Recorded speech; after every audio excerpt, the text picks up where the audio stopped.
Hello, welcome back to my channel. Selamat tahun baru buat kita semua. Semoga di tahun yang baru ini membawa lebih banyak kesuksesan dan peluang dan hal-hal baik di dalam hidup kita. Amin.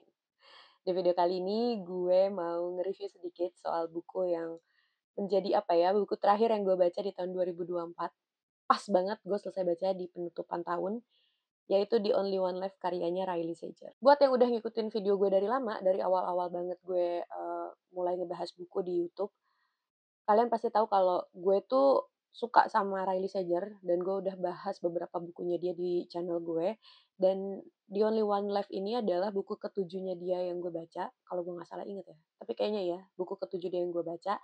Dan gue kayak punya semacam love-hate relationship sama buku ini. Love-hate relationship-nya kayak gimana? Kita langsung masuk aja ke reviewnya. Buat kalian yang mau tahu blurb lebih lengkap tentang buku ini, gue kasih link seperti biasa di description box di bawah video ini. Jadi kalian bisa langsung klik aja di situ linknya dan kalian nanti akan dibawa ke Goodreads dan kalian bisa langsung lihat aja nanti blurbnya kayak gimana.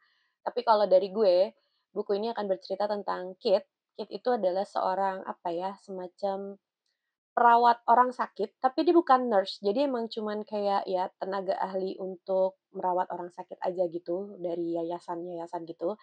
Dan dia ini baru aja habis di-suspend 6 bulan, jadi dia nggak boleh ngambil kerjaan dari yayasan selama 6 bulan dan kemudian tiba-tiba dia dipanggil sama si pemilik yayasan, bosnya dia, dan katanya ada kerjaan buat dia dan ternyata dia harus merawat orang sakit yang bernama Lenora Hope, di mana Lenora Hope ini ternyata adalah semacam urban legend di kotanya dia, bahwa dia itu dulu pernah membunuh keluarganya. Dari sini aja kayaknya udah intriguing banget ya, kayak lu habis di-suspend dari kerjaan lo, terus tiba-tiba lo dipanggil kerja, tapi lo mesti ngelayanin, atau lo mesti ngerawat orang sakit yang ternyata dulunya itu pernah bikin kasus. Dan sekarang gue akan masuk ke bagian dimana gue menumpahkan segala isi hati gue tentang buku ini.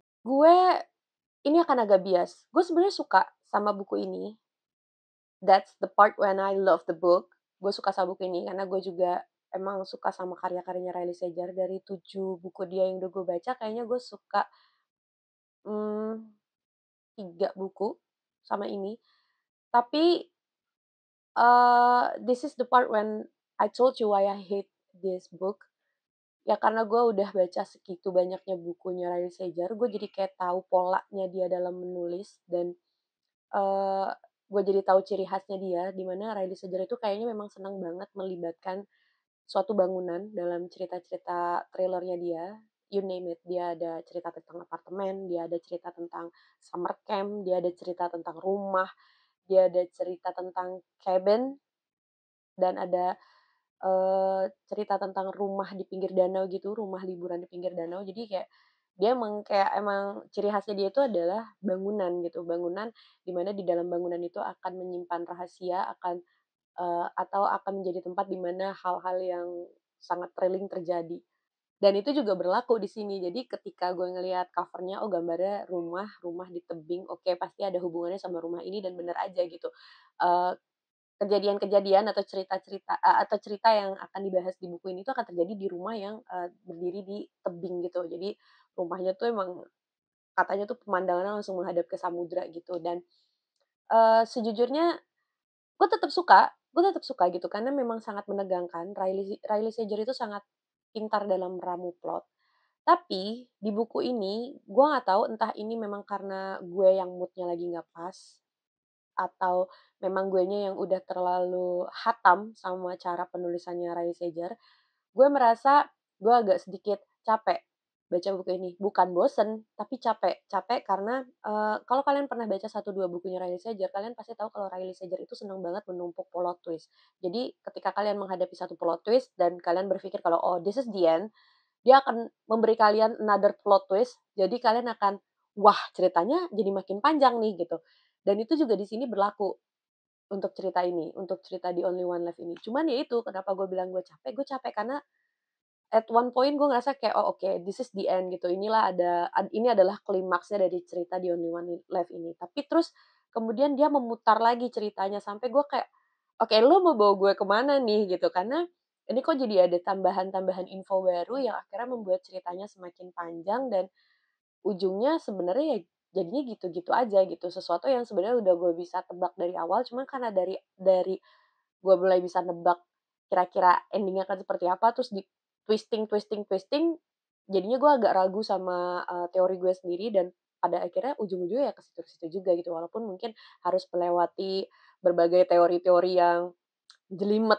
But overall gue tetap suka sama buku ini, ya makanya gue bilang gue punya love hate relationship sama buku ini karena gue suka karena memang basically kan gue suka cerita thriller, gue suka cara penulisannya Riley Sager yang, eee, apa ya, gaya penulisannya dia tuh nggak bikin pusing gitu. Jadi enak banget ngebaca gaya penulisannya dia, bahasa yang dia pakai juga enak banget gitu tata tata bahasanya. Terus gue suka cerita thriller yang berlangsung di suatu bangunan, terutama rumah, dan Riley Sager itu punya itu semua gitu, gue suka gitu. Cuman mungkin ya itu tadi yang gue bilang, karena mungkin gue udah terlalu banyak baca bukunya dia dan gue jadi udah tahu polanya dia, karena gue tipikal yang memang senang banget ngeliat pattern, apapun itu, ngeliat pattern orang nulis, ngeliat pattern kebiasaan orang gitu. Gue jadi kayak udah, "Oh oke, gue tahu nih, pasti kalau Riley Sager berhubungannya sama plot twist yang bertumpuk dan pasti ada bangunan yang punya peran utama gitu dalam si ceritanya," gitu. Jadi bukan hanya tokoh manusia yang jadi pemeran utama dalam cerita Riley Sager, tapi bangunannya itu pun juga kayak punya jiwa gitu di cerita-ceritanya Riley Sager. Dan ya, yang bikin agak sedikit hate sama buku ini adalah ya karena gue ngerasa capek dengan plot twist-nya dia yang kayak nggak kelar-kelar gitu. Jadi kayak, "Nih ceritanya akhirnya mau gimana sih?" Gitu kan. Walaupun sebenarnya pada intinya gue udah tahu gitu, cuman, ya karena dibikin mungkin Riley Sager berniat untuk membuat cerita ini semakin menegangkan dan seru gitu kan, membuat penasaran gitu. Jadi makanya dia menumpuk-numpuk plot twist, cuman ya itu tadi karena gue udah terlalu banyak baca bukunya dia, gue udah terlalu tahu pattern penulisannya dia, plotnya dia, jadi ya di buku ini gue agak capek. Nggak bosen, nggak ngebosenin, karena ya itu yang gue bilang gaya penulisannya Riley Sager tuh sangat enak diikutin, jadi nggak ngebosenin, cuman memang ya gue capek aja kayak pas baca gitu, nggak gini, gue baca pakai Kindle, jadi gini. Jadi pas gue baca gitu, oke, ini plot twist-nya dibalik lagi gitu. Jadi agak sedikit capek aja, cuman ya gue tetap suka sih.